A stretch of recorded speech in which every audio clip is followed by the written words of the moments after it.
नमस्कार दोस्तों, मैं रोहन यादव आप सभी का एक बार फिर से मास्टर क्लास इस चैनल पर स्वागत करता हूं। दोस्तों, आज की टॉपिक है UGC net paper second social work unit number 7। और यूनिट नंबर 7 के अंतर्गत दोस्तों एक पॉइंट आता है पंचवर्षीय योजनाएं। और पंचवर्षीय योजनाओं में दोस्तों शामिल किया गया है नीति आयोग की भूमिका और कार्य। आज मैं आप लोगों से चर्चा करूँगा नीति आयोग की भूमिका और उसके कार्य पर। दोस्तों, टॉपिक इम्पोर्टेंट है। यूजीसी नेट के एग्ज़ाम में कई बार यहाँ से प्रश्न बने हैं, तो इस बार भी हो सकता है नीति आयोग से 1 नंबर का प्रश्न पूछा जाए। दोस्तों, मैं आज आप लोगों से सिर्फ इम्पोर्टेंट चीज़ों पर चर्चा करूँगा और लास्ट में कुछ मैं महत्वपूर्ण प्रश्नों पर भी चर्चा करूँगा। दोस्तों, पूछ ले अगर आप लोगों से एनटीए यूजीसी नेट की नीति यानी नीति का फुल फॉर्म बताइए, तो आप लोग दोस्तों आपको पता होना चाहिए। कॉपी पेन साथ में रखिए और साथ ही साथ नोट डाउन भी करते चलिए। एन का मतलब होता है नेशनल, आई का मतलब होता है इंस्टीट्यूट और फॉर ट्रांसफार्मिंग इंडिया। तो दोस्तों नीति का अगर नीति में कभी क्वेश्चन बने कि नीति में टी का मीनिंग क्या होगा, यानी टी का अर्थ क्या होगा, तो ट्रांसफार्मिंग होगा। ये चीज़ें आपको पता होना चाहिए, ठीक है। और अगर फुल फॉर्म पूछे तो national institute for transforming India आप लोग यहाँ पे बता सकते हो। पूछ ले अगर नीति की स्थापना कब हुई, तो दोस्तों आप लोग ये भी बता देना कि 1 जनवरी 2015 को यानी 2015 को इसकी स्थापना हुई है नीति आयोग को। दोस्तों, अगर प्रश्न बनते हैं कंपोजिशन से यानी संगठन से बनते हैं, तो आप लोग इसे भी थोड़ा सा नोट डाउन कर लीजिए इंपॉर्टेंट देकर पॉइंट से, कि दोस्तों इनमें से तीन ही चीज़ें इंपॉर्टेंट होती है। एक अध्यक्ष, उपाध्यक्ष और सीईओ। इन तीनों जगहों से प्रश्न पूछा जाता है। यदि आप लोगों से पूछ ले गवर्निंग काउंसलिंग के बारे में, तो आप लोग उसके बारे में भी बता देना कि गवर्निंग जो काउंसलिंग होता है उसमें सभी राज्यों के मुख्यमंत्री प्लस क्षेत्रों के जो राज्यपाल होते हैं ये लोग शामिल होते हैं गवर्निंग काउंसलिंग में। आई होप दोस्तों कि आप लोगों को कंपोजिशन समझ में आ रहा होगा। जब कभी नीति आयोग के बारे में उसके अध्यक्ष के बारे में पूछेगा, तो आप लोग बताना कि इसके जो नीति आयोग के अध्यक्ष होते हैं वो होते हैं प्रधानमंत्री। और वर्तमान और प्रथम प्रधानमंत्री कौन है नीति आयोग के क्वेश्चन बनेगा, तो आप लोग बताना कि माननीय श्री नरेंद्र मोदी जी हैं। नेक्स्ट अगर मैं बात करूं दोस्तों नीति आयोग के उपाध्यक्ष कौन है, तो दोस्तों उपाध्यक्ष की नियुक्ति, पहले तो चीज़ ये जान लीजिए कि उपाध्यक्ष की नियुक्ति कौन करता है, तो वो करते हैं प्रधानमंत्री द्वारा जो इसकी नियुक्ति की जाती है उपाध्यक्ष की, ठीक है, नीति आयोग में। और इसके वर्तमान में जो उपाध्यक्ष हैं वो हैं राजीव कुमार है। आप लोग नोट डाउन करते चलिए, very very most important topic चल रही है दोस्तों। तो राजीव कुमार जी हैं। अगर पूछ ले आप लोगों से कि प्रथम उपाध्यक्ष नीति आयोग के कौन थे, तो आप लोग बताना दोस्तों अरविंद पनगड़िया, ठीक है, अरविंद पनगड़िया, ठीक है दोस्तों। तो याद रखना ये सभी टॉपिक दोस्तों और fact very very most important है। तो अरविंद पनगड़िया जो है नीति आयोग के प्रथम उपाध्यक्ष हैं, ठीक है। और नेक्स्ट अगर मैं बात करता हूँ दोस्तों आप लोगों से, तो सीईओ कौन है, तो अमिताभ कांत है। ये बहुत फेमस हैं और हाईलाइट भी हुए थे अभी अमिताभ कांत जी नीति आयोग में, ठीक है। तो ये चीज़ें आप लोगों को ध्यान में रखना है। तो मैंने आप लोगों से बता चुका हूँ दोस्तों कंपोजिशन में अध्यक्ष, गवर्निंग काउंसलिंग, उपाध्यक्ष और सीईओ कौन है और नीति का फुल फॉर्म और उसकी स्थापना कब हुई है 1 जनवरी 2015 को। ये चीज़ें आपको दोस्तों पता होना चाहिए, क्योंकि यूजीसी नेट में बेसिक कॉन्सेप्ट से क्वेश्चंस बनाता है, अप्लाइड क्वेश्चन, ठीक है। चलिए थोड़ा सा जानकारी रखते हैं कि नीति आयोग क्या चीज़ होता है। देखिए यहाँ पे लिखा हुआ है दोस्तों, स्वाधीनता के बाद हमारे देश में तत्कालीन सोवियत संघ के समाजवादी शासन की संरचना को अपनाया गया, जिसमें योजनाएं बनाकर काम किया जाता था। दोस्तों योजना आयोग के बारे में मैंने जब आप लोगों से पंचवर्षीय योजनाओं के बारे में चर्चा कर रहा था, तो वहाँ पर मैंने जो 13 पंचवर्षीय योजना हैं उन सभी पंचवर्षीय योजनाओं के बारे में बता चुका हूँ। जिन दोस्तों ने नहीं देखा है तो मेरे वीडियो के डिस्क्रिप्शन में जाए या मेरे चैनल पर विजिट करें, वहाँ से आप यूनिट बाई यूनिट यानी यूनिट नंबर 7 में जाकर आप देख सकते हैं पंचवर्षीय योजना के बारे में, ठीक है ना दोस्तों। तो आपको जानना ये ज़रूरी है इसमें नीति आयोग में कि नीति आयोग के कार्य क्या हैं और उसके उद्देश्य क्या हैं, और उसमें योजना आयोग और नीति आयोग के अंतर क्या है। इन तीनों चीज़ पर ही फोकस करना है। अगर आप लोगों ने इन तीनों चीज़ों को अच्छे से समझ लिया तो आप नीति आयोग से प्रश्न गलत करके आ ही नहीं सकते दोस्तों, ठीक है। तो ध्यान से इस टॉपिक को सुनना है और साथ ही साथ नोट डाउन भी करते चलना है। चलिए आगे चलते हैं। पंचवर्षीय योजना और एक वर्षीय योजना काफ़ी लंबे समय तक चली हमारे देश में, और योजना आयोग के नियोजन इकाई के रूप में दशकों तक योजनाएं बनाने के काम में अंजाम दिया, लेकिन केंद्र में सत्ता परिवर्तन होने के बाद 1 जनवरी 2015 को योजना आयोग के स्थान पर केंद्रीय मंत्रिमंडल के एक संकल्प पर नीति आयोग की गठन किया गया। इसमें सहकारी संघवाद की भावना को केंद्र में रखते हुए अधिकतम शासक और न्यूनतम सरकार के दृष्टिकोण की परिकल्पना का स्थान दिया गया। इन चीज़ों को भी ध्यान में रखना है दोस्तों। देखिए यहाँ पर एक हेडिंग डाली गई है दोस्तों कि अप्रासंगिक हो गया था योजना आयोग। देखिए 65 वर्ष पुराना योजना आयोग कमांड अर्थव्यवस्था संरचना में होता था प्रासंगिक होता था। तो इन चीज़ों को ध्यान रखना, क्योंकि देखिए पहली चीज़ तो ये कि योजना आयोग से प्रश्न नहीं बनेंगे तो नीति आयोग से प्रश्न बनेंगे, क्योंकि हाल ही की बात है ये, यानी 1 जनवरी 2015 की बात है। ठीक है, बीते कुछ वर्षों में यह प्रभावी नहीं रहा था। और नेक्स्ट पॉइंट है दोस्तों, देखिए यहाँ पर लिखा हुआ कि भारत जो विविधताओं वाला देश है और इसके राज्य आर्थिक विकास, वेरी वेरी मोस्ट इंपॉर्टेंट, आर्थिक विकास के विभिन्न चरणों से रिलेटेड था ये। ठीक है दोस्तों, और आर्थिक नियोजन के लिए सभी एक प्रारूप लागू करता था जिसकी धारणा गलत थी और गलत हो गई, जिसमें वैश्विक अर्थव्यवस्था में भारत के प्रतिस्पर्धी को तैयार करने को स्थगित नहीं मानता था या उसे स्थापित नहीं करता था।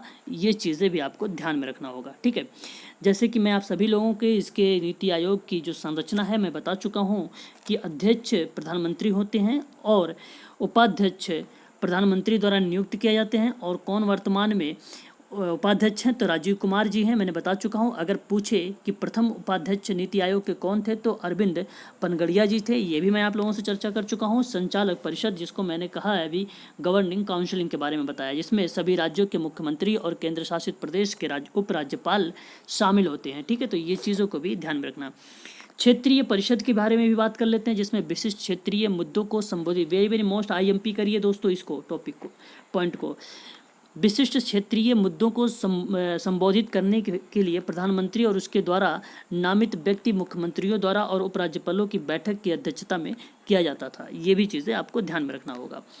तदर्थ सदस्यता क्या होती है, जिसमें अग्रणी अनुसंधान संस्थानों को बारी बारी से 2 पदेन सदस्य होते हैं। और पदेन सदस्यता कौन होती है, प्रधानमंत्री द्वारा नामित यानी उसके द्वारा ही नियुक्त किया गया केंद्रीय मंत्रिपरिषद के अधिकतम 4 सदस्य शामिल किए जाते हैं नीति आयोग के पदेन सदस्यता में। ठीक है, CEO के बारे में मैंने आप लोगों से भी बताया है कि अमिताभ कांत जी हैं, जिसका मतलब फुल फॉर्म है CEO का मुख्य कार्यकारी अधिकारी, जिसमें भारत सरकार द्वारा या भारत सरकार का एक सचिव, जिसे प्रधानमंत्री द्वारा एक निश्चित कार्यकाल के लिए नियुक्त किया जाता है। ठीक है, विशेष आमंत्रित प्रधानमंत्री द्वारा नामित विभिन्न क्षेत्रों के विशेषज्ञ होते हैं। और नीति आयोग के कुछ कार्य हैं दोस्तों, हम कार्य पर चर्चा कर लेते हैं। ठीक है, देन कार्य और उद्देश्य से रिलेटेड कुछ चीज़ें हैं जो इम्पोर्टेंट है दोस्तों। हालांकि आप लोग समझ लीजिए उसके नीति आयोग के कार्य क्या क्या हैं, नोट डाउन भी करते चलिए आप लोग साथ ही साथ। जैसे कि दोस्तों यहाँ पे लिखा हो गया है कि यह मानते हुए कि मजबूत राज्य ही एक मजबूत राष्ट्र बनाता है, जिसमें संघीय और सहभागिता की भावना को बढ़ाने के लिए राज्यों को निरंतर संचालित समर्थन तंत्र के माध्यम से सहयोग प्रदान करना।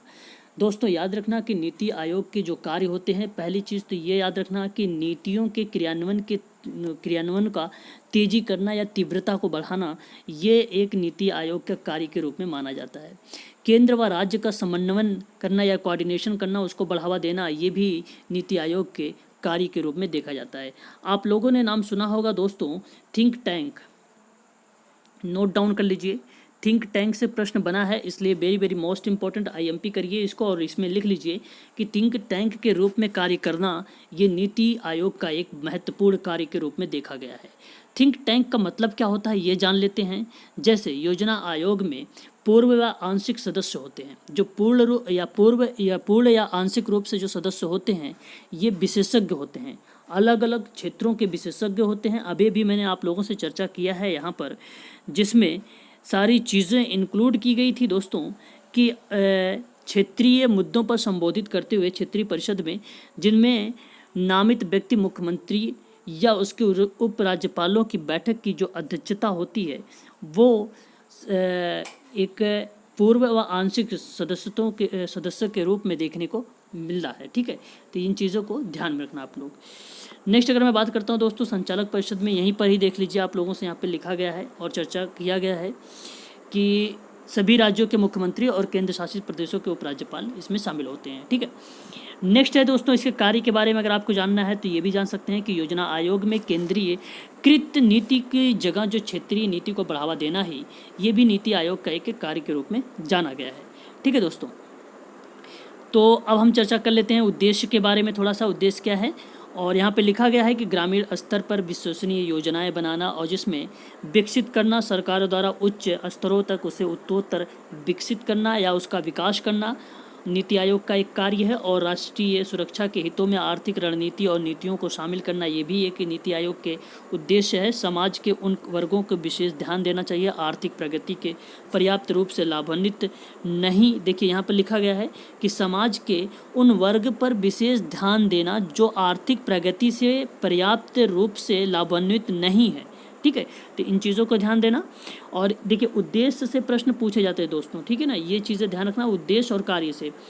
नेक्स्ट है प्रमुख हितधारकों, राष्ट्रीय और अंतर्राष्ट्रीय थिंक टैंक। देखो अभी मैंने चर्चा किया है आप लोगों से, जैसे शैक्षिक और नीति अनुसंधान संस्थानों के बीच में भागीदारी को प्रोत्साहन करना, ये थिंक टैंक का एक रोल है, एक भूमिका है। ठीक है, नेक्स्ट अगर मैं बात करता हूं दोस्तों, यहाँ पे राष्ट्रीय और अंतर्राष्ट्रीय विशेषज्ञों, चिकित्सकों और अन्य भागीदारियों के सहयोग से ज्ञान और नवाचार के उद्यमशीलता की सहायता प्रणाली को बनाना ही ये भी नीति आयोग के कार्य के अंतर्गत देखा गया है। ठीक है, विकास एजेंडा कार्यान्वयन के तेजी लाना, मैंने अभी भी ऊपर ही चर्चा किया है कि नीतियों के क्रियान्वयन में तेजी करना ये भी एक नीति आयोग के कार्य के रूप में देखा गया है। ठीक है ना, तो IMP इस टॉपिक को, इस पॉइंट को कर लीजिए आप लोग कि विकास एजेंडा के कार्यान्वयन के लिए या उसके गतिविधियों में जो तेजी लाने के लिए अंतर क्षेत्रीय और अंतर विभागीय मुद्दों को समाधान हेतु एक मंच प्रदान करता है। और वहीं राज्यों का कला और संसाधन जो केंद्र के रूप में स्थापित करना और शासन पर शोध का एक केंद्र बनाना, जिसमें सतत और न्यायसंगत विकास का सर्वोत्तम तरीके अपनाने को विभिन्न हितधारकों या हितधारकों द्वारा ही पहुंचाया जाता है इस नीति आयोग के जो योजनाएं हैं उसको। ठीक है, अब हम बात करते हैं दोस्तों यहाँ पर नीति आयोग और योजना आयोग के कुछ प्रमुख अंतर के बारे में। जो अंतर है देखिए ध्यान से सुनना दोस्तों, जो योजना आयोग है, योजना आयोग रूसी मॉडल पर आधारित है, इन चीज़ों को ध्यान रखना। और जो नीति आयोग है वो भारतीय विद्वानों के मॉडल पर आधारित है। जो योजना आयोग है वो योजना आयोग केंद्रीय भूमिका पर आधारित है या उससे अधिक। और वहीं नीति आयोग में बात करूं तो सहयोगी संघवाद को बढ़ावा देता है। नेक्स्ट अगर मैं बात करूं योजना आयोग के बारे में, तो योजना आयोग जो है वो योजना अनुमोदन राष्ट्रीय विकास परिषद द्वारा किया जाता है। लेकिन जब नीति आयोग की बात होगी तो उसमें योजना अनुमोदन स्वयं द्वारा किया जाता है नीति आयोग में। इन चीज़ों को ध्यान रखना। सरकार की द्वारा जो भूमिका होती है वो योजना आयोग में होती है। नीति आयोग में सरकार के साथ निजी क्षेत्र की भूमिका होती है। योजना आयोग में जो योजना होती है वो केंद्रीकृत होती है। जो नीति आयोग होता है उसमें योजना क्षेत्रीयवाद और स्थानीय पर बल देता है। तो इन चीज़ों को आप ध्यान में रखना। देख लो यहाँ पर लिखा हुआ है कि नीति आयोग एक सलाहकार या थिंक टैंक के रूप में कार्य करता है, जबकि योजना आयोग इसमें संवैधानिक निकाय के रूप में कार्य करता है, जबकि ऐसा दर्जा नहीं मिला था। ठीक है, और देखिए यहाँ मेरा कहने का मतलब ये है दोस्तों कि जब कभी कोई योजना आयोग जब केंद्र में कोई योजना बनाती थी, केंद्र से राज्य तक जाता था, राज्य से जिला तक जाता था, जिला के बाद ब्लॉक पर जाता था, ब्लॉक से गांव तक जाता था, कोई भी योजना जाती थी। तो इस तरीके की जो चैन बनकर जाता था गांव तक कोई योजनाएं जब पहुंचती थी, तो वहां पर दोस्तों परसेंटेज के माध्यम से, जैसे 75% इस योजना में केंद्र दे रही है तो 25% राज्य दे रही है। तो ये ज़्यादा सफल नहीं होने की वजह से नरेंद्र मोदी जी ने नीति आयोग की योजना बनाई थी। तो ये चीज़ें ध्यान में रखना दोस्तों। ठीक है, नेक्स्ट पॉइंट पढ़ते हैं। नीति यहाँ दोस्तों नीति योजना में क्या है, नीति आयोग में क्या है कि यह सदस्यता व्यापक विशेषता पर बल देता है, और जबकि योजना आयोग में यह सीमित और विशेषज्ञता पर निर्भर रहता है। नीति योजना में या नीति आयोग में यह सहकारी संघवाद की भावना पर कार्य करता है, बल्कि यह राज्यों की समान भागीदारी सुनिश्चित करता है। वहीं योजना आयोग में इसकी वार्षिक योजना बैठकों में राज्यों की भागीदारी बहुत ही कम रहती है, और नीति आयोग में प्रधानमंत्री द्वारा नियुक्त सचिवों को सीईओ के रूप में जाना जाता है, और सचिवालय यहाँ पे योजना आयोग में सचिवों के द्वारा यानी सचिवों को समान प्रक्रिया के माध्यम से नियुक्त किया जाता है। ठीक है, तो यहाँ पर सचिव जो होते हैं, जो सचिव होते हैं वो सीईओ किसको, प्रधानमंत्री द्वारा नियुक्त किए जाते हैं, और यहाँ पे जो सचिव होते हैं वो उनकी जो प्रक्रिया होती है उनके माध्यम से नियुक्त किया जाता है। ठीक है, और यह बॉटम टू अप चलता है, यानी अप्रोच पर कार्य करता है, और ये टॉप टू डाउन चलता है, और ये भी अप्रोच पर कार्य करता था। ठीक है, यहाँ अगर मैं बात करूँ दोस्तों नीति आयोग के बारे में, तो नीति आयोग इसमें नीति लागू करने के अधिकार नहीं होते हैं, और जबकि योजना आयोग में यह राज्यों के लिए नीतियों को बनाता है और स्वीकृत परियोजना के लिए धन आवंटित करता है। नेक्स्ट अगर मैं बात करूँ दोस्तों, यहाँ पर नीति आयोग में इसमें धन आवंटित करने की शक्तियाँ नहीं होती हैं, जो वित्त मंत्री में निहित होती है, ये नीति आयोग कहती है। जबकि योजना आयोग कहता है कि इसे मंत्रालय द्वारा, जिसमें राज्य सरकार को धन आवंटित करने की शक्तियाँ जो प्राप्त होती हैं वो योजना आयोग में होती है। तो इन चीज़ों को आप लोग ध्यान से दोस्तों नोट डाउन करते चलना, और एग्ज़ाम देने से पहले एक बार इसे ध्यान से देख लेना। ठीक है ना। देखिए, मैंने अभी आप लोगों से चर्चा कर रखा नीति आयोग का पूरा नाम, और हिंदी में दोस्तों नीति आयोग को कहा जाता है राष्ट्रीय भारत परिवर्तन संस्था। ठीक है, तो दोस्तों ये चीज़ों का ध्यान रखना, और इसका गठन 1 जनवरी 2015 को हुआ है, ये भी मैंने आप लोगों से चर्चा कर चुका हूँ। और इसमें भारत में यह प्रमुख रूप से थिंक टैंक के रूप से यह कार्य करता है, व्यक्तिगत या नीतिगत के रूप से ये जो सहकारी संघवाद होता है उसकी भावना को बढ़ावा देता है थिंक टैंक। ठीक है, तो ये चीज़ें याद रखना। सहकारी संघवाद, ये सारी चीज़ें मैं आप लोगों से चर्चा कर चुका हूँ। अन्य उद्देश्य ये हैं, आप लोग स्क्रीनशॉट ले सकते हैं। ठीक है, हालांकि जो वेरी मोस्ट इंपॉर्टेंट थे मैं उन चीज़ों पर चर्चा कर चुका हूँ। ठीक है, महत्व के बारे में अगर जानना है तो सहकारी संघवाद भी एक महत्व है, प्रतिस्पर्धात्मक संघवाद भी महत्व के रूप में जाना जाता है, समावेशी विकास पर फोकस भी, ये भी एक महत्व के रूप में जाना जाता है। ठीक है, तो ये यहाँ से इतने प्रश्न नहीं बनेंगे, बल्कि इसके कार्य, उद्देश्य और उसके अंतर से प्रश्न बनेंगे। जैसे कुछ एमसीक्यूज कर लेते हैं दोस्तों, जैसे मैं आप लोगों से वर्बली बोलूँगा, आप लोग अपने दिमाग में सोच लेना, और उस हिसाब से आप लोग इन टॉपिक को अच्छे तरीके से क्लियर करने की कोशिश करना, ताकि एग्ज़ाम में यहाँ से जो भी प्रश्न आए आप लोग उसे आसानी से टैकल कर सकें। जैसे प्रश्न कैसे बनेगा नीति आयोग से दोस्तों, ध्यान से सुनना। पहला प्रश्न बन सकता है इस तरीके से कि योजना आयोग का नाम बदलकर नीति आयोग कब कर दिया गया था, कब किया गया, तो ये चीज़ें याद रखना। 1 जनवरी 2015 को किया गया था, और ये किसके द्वारा किया गया है तो श्री नरेंद्र मोदी द्वारा दिया गया है, यानी मोदी सरकार द्वारा ये योजना आयोग का नाम बदलकर नीति आयोग कर दिया गया था। तो पहला प्रश्न में 2 टॉपिक मैंने आप लोगों को 2 प्रश्न बनाकर आपको क्लियर करा दिया है। नेक्स्ट क्वेश्चन अगर बन सकता है दोस्तों, ये इस तरीके से बनेगा कि नीति आयोग के मुख्यालय कहाँ पर है, तो आप लोग बताना नई दिल्ली में होगी। ठीक है ना दोस्तों। नेक्स्ट क्वेश्चन बनेगा कि अगर योजना आयोग की स्थापना कब की गई थी, तो आप लोग ध्यान रखना दोस्तों, योजना आयोग, मैंने क्वेश्चन किया है कि योजना आयोग की स्थापना कब की गई थी, तो योजना आयोग की स्थापना 15 मार्च 1950 में की गई थी। किसके द्वारा की गई थी, तो पंडित जवाहरलाल नेहरू द्वारा की गई थी। नेक्स्ट क्वेश्चंस दोस्तों, जैसे प्रश्न आ सकता है कि योजना आयोग के कार्य क्या क्या है, तो उनके कार्य जैसे पंचवर्षीय योजना बनाना, ये भी योजना आयोग का कार्य था। रूसी मॉडल पर आधारित था, केंद्रीय भूमिका जो थी इसकी अधिक थी। योजना जो था वो अनुमोदन राष्ट्रीय विकास पर परिषद द्वारा किया जाता था। ये सभी उसके कार्य के रूप में आता है, तो हो सकता है 2 ही 3 कार्य देगा आप लोगों से एग्जाम में। ठीक है, तो ये चीज़ें आपको ध्यान में रखना होगा। ठीक, नेक्स्ट क्वेश्चन चलते हैं। पूछ ले कि नीति आयोग के मुख्य कार्य क्या है, तो नीति आयोग का जो मुख्य कार्य है वो है, आप लोग नोट डाउन कर लीजिए, फैक्ट है और अप्लाइड क्वेश्चन बना सकता है, सामाजिक आर्थिक मुद्दों पर सरकार को सलाह देना, ये नीति आयोग का एक मुख्य कार्य है। हालांकि मैंने आप लोगों से कई कार्यों के बारे में चर्चा करा है कि नीतियों के क्रियान्वयन में तेजी करना, केंद्र व सरकार का समन्वय को बढ़ावा देना, थिंक टैंक के रूप में कार्य करना, और योजना आयोग को केंद्रीकृत नीति की जगह क्षेत्रीय नीति को बढ़ावा देना, ये सभी जो है कार्य के अंतर्गत देखने को मिलता है। लेकिन मुख्य कार्य जो है नीति आयोग के वो है सामाजिक आर्थिक मुद्दों पर सरकार द्वारा सलाह देना। ठीक है, और ये कभी कभी दोस्तों सरकार द्वारा, जैसे मैंने अभी भी आप लोगों से चर्चा किया था कि मुख्यमंत्रियों का भी इसमें सलाह लिया जाता है, ठीक है ना। और नीति आयोग के अध्यक्ष कौन होते हैं? प्रधानमंत्री होते हैं। आपको पता है प्रधानमंत्री श्री नरेंद्र मोदी जी हैं। और नीति आयोग के प्रथम उपाध्यक्ष कौन थे? ये भी क्वेश्चन बनेगा। तो अरविंद पनगड़िया जी हैं, ठीक है। तो और वर्तमान में कौन है? तो राजीव कुमार जी हैं। तो इन चीज़ों को आप लोगों को ध्यान में रखना होगा। दोस्तों अगर आप लोगों को वीडियो पसंद आई है तो कमेंट के माध्यम से मुझे बताने की कोशिश करें कि वीडियो आपको कैसी लगी, ठीक है। मिलता हूं दोस्तों नेक्स्ट वीडियो में, तब तक के लिए जय हिंद जय भारत।